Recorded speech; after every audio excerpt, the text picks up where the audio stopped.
Bonjour et bienvenue à notre enseignement de comment entrer dans l'intimité de Christ. Le Seigneur m'avait révélé 9 clés de comment entrer dans son intimité avec amour.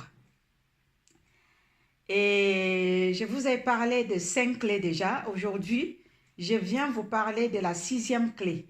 Nous avons vu que la première clé était de comment se repentir de ses mauvaises voies. La deuxième clé était de comment se pardonner soi-même.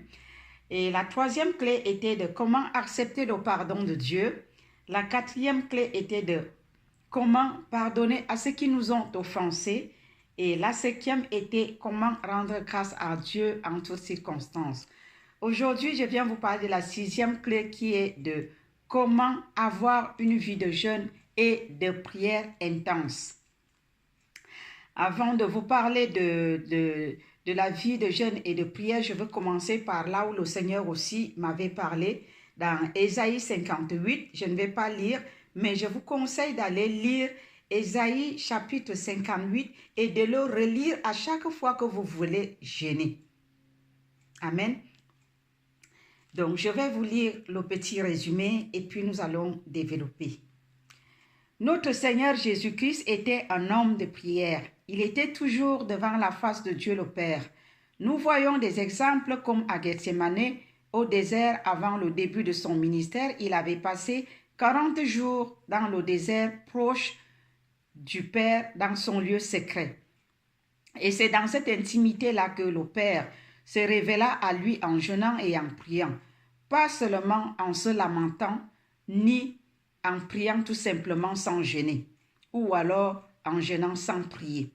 Donc, il jeûnait et il priait, et il ne se lamentait pas. C'est un très bon exemple à suivre.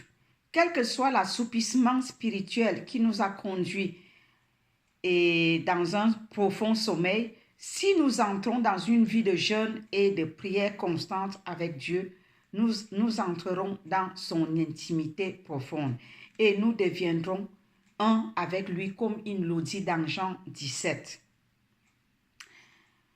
Je vous donne comme devoir d'aller méditer les livres de Daniel, Esther et 1 Samuel.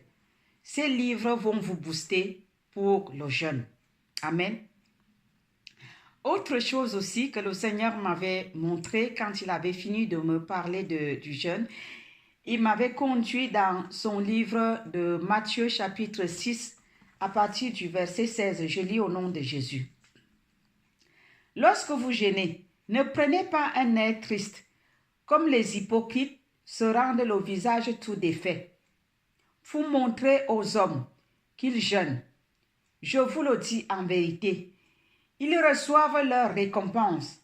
Mais quand tu jeûnes, parfume ta tête et lave ton visage, afin de ne pas montrer aux hommes que tu jeûnes, mais à ton Père qui est dans le lieu secret. Et ton Père qui voit dans le lieu secret te le rendra. Amen. Aujourd'hui, lorsque nous jeûnons, nous allons à Facebook, mettre les vidéos. Oh, nous sommes en train de jeûner 40 jours. Oh, nous sommes en jeûne de 21 jours. Oh, nous jeûnons depuis je ne sais pas combien de mois. Nous le faisons pour qui? Pour Dieu? Pour nous-mêmes? Ou pour les autres? Le Seigneur m'a dit, le jeûne qu'il prend plaisir se trouve dans Ésaïe 58 et se trouve dans Matthieu 6, versets 16 à 18 que je viens de vous lire. Cessons de voler la gloire de Dieu. Cessons de nous glorifier. Soyons humbles. Recherchons Dieu dans l'amour et dans l'humilité. Arrêtons de jouer avec Dieu. Quand on veut jeûner, on doit d'abord entrer dans la repentance soi-même. Amen. On doit se pardonner. On doit accepter le pardon de Dieu. Amen. Tout ceci avec l'amour plein dans le cœur. Si nous n'avons pas d'amour, si nous n'avons pas d'amour envers Dieu et envers notre prochain, ce n'est pas la peine d'aller jeûner. Il vaut mieux se réconcilier d'abord avec Dieu avant d'aller jeûner et avant d'aller prier. Donc, si nous voulons rendre notre jeûne efficace, apprenons à nous repentir auparavant.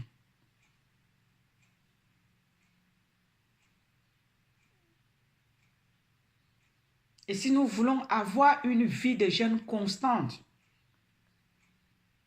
méditons beaucoup la parole de Dieu et prions beaucoup en esprit.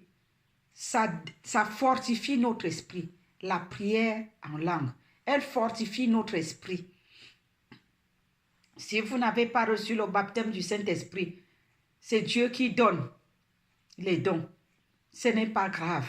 Cela ne veut pas dire que vous n'êtes pas chrétien. Comme disent certains, que si vous ne parlez pas en langue, alors vous n'êtes pas baptisé du Saint-Esprit. Il peut vous baptiser, il peut vous donner d'autres dons que le parler en langue.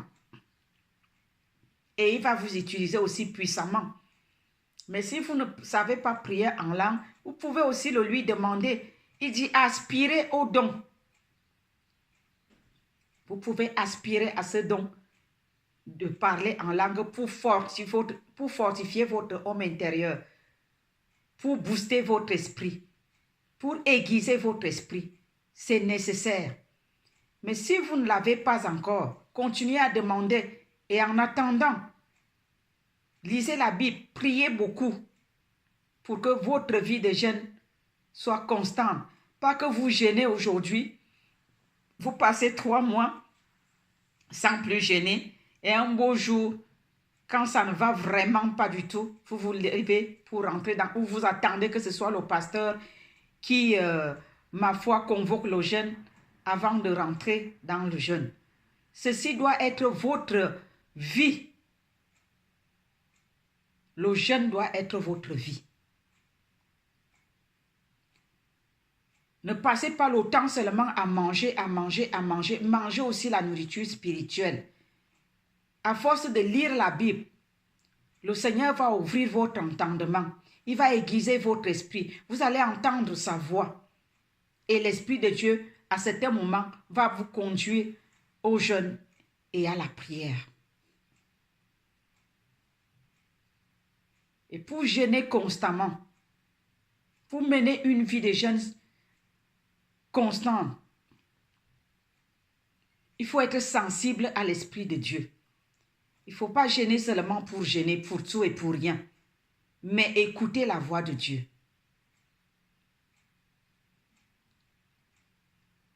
C'est nécessaire d'avoir beaucoup d'amour dans son cœur.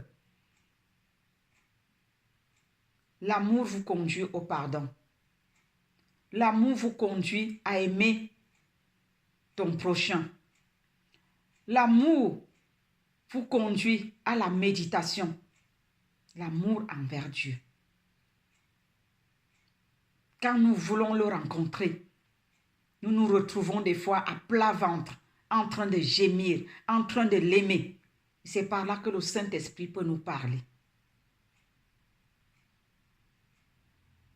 Si nous sommes des hommes, des hommes et des femmes d'esprit, la vie de jeûne et de prière ne sera plus un jour pour nous. Ça ne sera plus un fardeau. Et c'est par le jeûne et la prière qu'on soulève les situations les plus difficiles. On surmonte les épreuves et rien ne peut plus nous résister.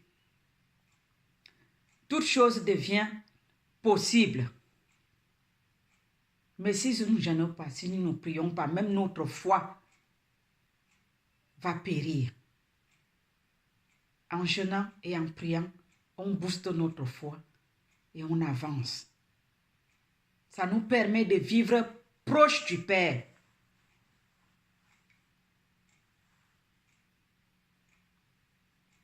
La méditation.